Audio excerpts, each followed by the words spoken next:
Assam direct recruitment অৰ্থাৎ এডিআৰএ second লিষ্টখন কেতিয়া আহিব আপোনালোকৰ মাজৰে বহুতেই এই প্ৰশ্নটো কৰি ভাগৰি পৰিছে। চ' বন্ধুসকল, যিহেতু বৰ্তমান সময়ত আগষ্টৰ আজি 17 তাৰিখ আৰু বৰ্তমান সময়লৈকে এডিআৰএ ছেকেণ্ড লিষ্টখন মুকলি কৰি দিয়া নাই।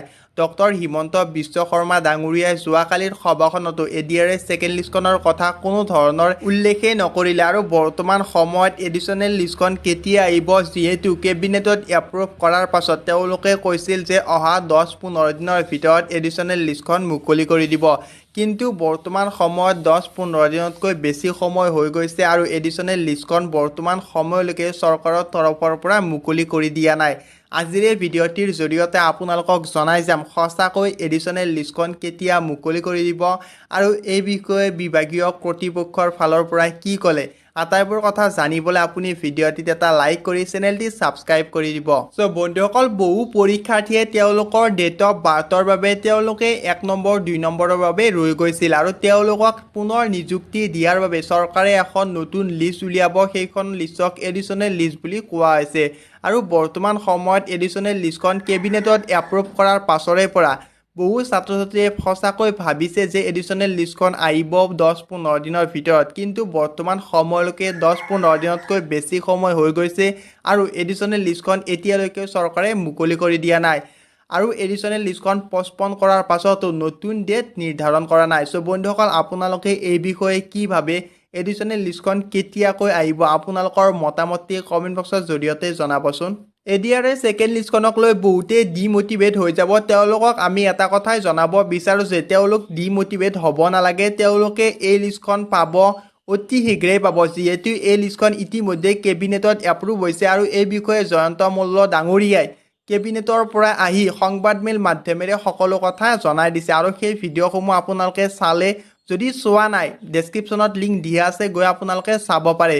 চ' বন্ধুসকল, অতি শীঘ্ৰে আপোনালোকৰ মাজলৈ এডিশ্যনেল লিষ্টখন মুকলি কৰি দিব অসম চৰকাৰৰ তৰফৰ পৰা আৰু যেতিয়া এডিশ্যনেল লিষ্টখন মুকলি কৰি দিয়ে কোনবোৰ লিংকৰ জৰিয়তে আপোনালোকে চাবলৈ পাব সোনকালে, সেই আটাইবোৰ লিংক আমি আপোনালোকক এই ভিডিঅ'টিৰ ডেছক্ৰিপশ্যনৰ জৰিয়তে দি দিম। তেতিয়া আপোনালোকে এই ভিডিঅ'টি চাই ডেছক্ৰিপশ্যনৰ জৰিয়তে লিংকত ক্লিক কৰি আপোনালোকে সেই ৱেবছাইটত সকলোকৈ প্ৰথমতে আপোনালোকৰ ৰিজাল্টসমূহ চাব পাৰিব।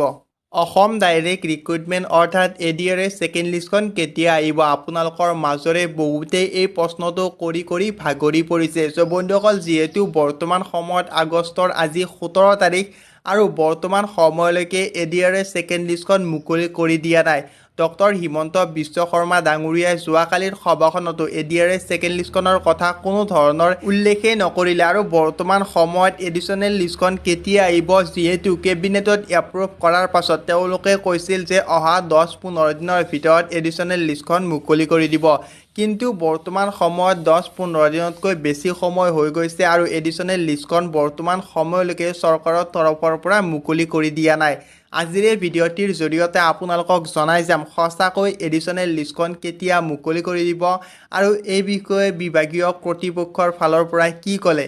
আটাইবোৰ কথা জানিবলৈ আপুনি ভিডিঅ'টিত এটা লাইক কৰি চেনেলটি ছাবস্ক্ৰাইব কৰি দিব। চ' বন্ধুসকল, বহু পৰীক্ষাৰ্থীয়ে তেওঁলোকৰ ডেট অফ বাৰ্থৰ বাবে তেওঁলোকে 1 নম্বৰ 2 নম্বৰৰ বাবে ৰৈ গৈছিল আৰু তেওঁলোকক পুনৰ নিযুক্তি দিয়াৰ বাবে চৰকাৰে এখন নতুন লিষ্ট উলিয়াব। সেইখন লিষ্টক এডিশ্যনেল লিষ্ট বুলি কোৱা হৈছে আৰু বৰ্তমান সময়ত এডিশ্যনেল লিষ্টখন কেবিনেটত এপ্ৰুভ কৰাৰ পাছৰে পৰা বহু ছাত্ৰ ছাত্ৰীয়ে সঁচাকৈ ভাবিছে যে এডিশ্যনেল লিষ্টখন আহিব 10-15 দিনৰ ভিতৰত, কিন্তু বৰ্তমান সময়লৈকে 10-15 দিনতকৈ বেছি সময় হৈ গৈছে আৰু এডিশ্যনেল লিষ্টখন এতিয়ালৈকে চৰকাৰে মুকলি কৰি দিয়া নাই আৰু এডিশ্যনেল লিষ্টখন পষ্টপন কৰাৰ পাছতো নতুন ডেট নিৰ্ধাৰণ কৰা নাই। চ' বন্ধুসকল, আপোনালোকে এই বিষয়ে কি ভাবে, এডিশ্যনেল লিষ্টখন কেতিয়াকৈ আহিব, আপোনালোকৰ মতামতটি কমেণ্ট বক্সৰ জৰিয়তে জনাবচোন।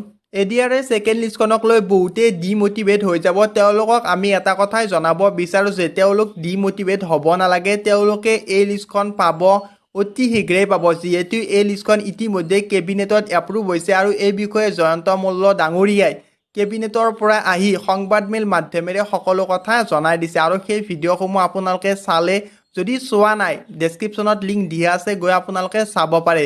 চ' বন্ধুসকল, অতি শীঘ্ৰে আপোনালোকৰ মাজলৈ এডিশ্যনেল লিষ্টখন মুকলি কৰি দিব অসম চৰকাৰৰ তৰফৰ পৰা আৰু যেতিয়া এডিশ্যনেল লিষ্টখন মুকলি কৰি দিয়ে কোনবোৰ লিংকৰ জৰিয়তে আপোনালোকে চাবলৈ পাব সোনকালে, সেই আটাইবোৰ লিংক আমি আপোনালোকক এই ভিডিঅ'টিৰ ডেছক্ৰিপশ্যনৰ জৰিয়তে দি দিম তেতিয়া আপোনালোকে এই ভিডিঅ'টি চাই ডেছক্ৰিপশ্যনৰ জৰিয়তে লিংকত ক্লিক কৰি আপোনালোকে সেই ৱেবছাইটত সকলোতকৈ প্ৰথমতে আপোনালোকৰ ৰিজাল্টসমূহ চাব পাৰিব